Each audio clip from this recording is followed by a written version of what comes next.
আমি ইতিমধ্যে রাস্তা থেকে যখন আসছিলাম তখন দেখলাম একটা যুবক আর একটা যুবতী, মনে হয় না তারা স্বামী স্ত্রী, দেখে যতটুকু বুঝলাম।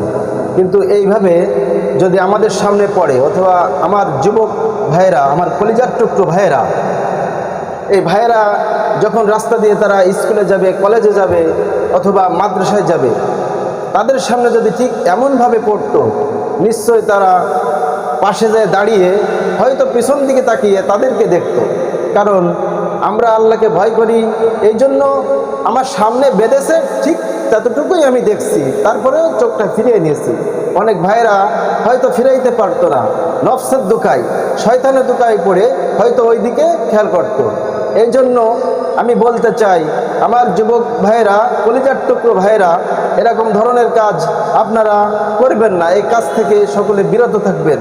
আশা করি আপনাদের পরিবার আছে, আপনাদের দাদা দাদি আছে, আপনাদের মনে প্রাণে যদি চাই যে আমার একটা মেয়ে দরকার অথবা স্ত্রীর প্রয়োজন হয়, তাহলে আপনার আব্বা আম্মাকে আপনি বলতে পারবেন না, ঠিক আছে, কিন্তু আপনার দাদাকে বলেন, আপনার দাদিকে বলেন, তারাই আপনার একটা বিবাহের ব্যবস্থা করে দিবে।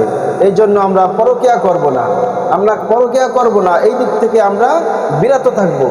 জিনা অনেক মারাত্মক গুনাহ, এই গুনাহ থেকে আমরা সবাই বেঁচে থাকার চেষ্টা করব।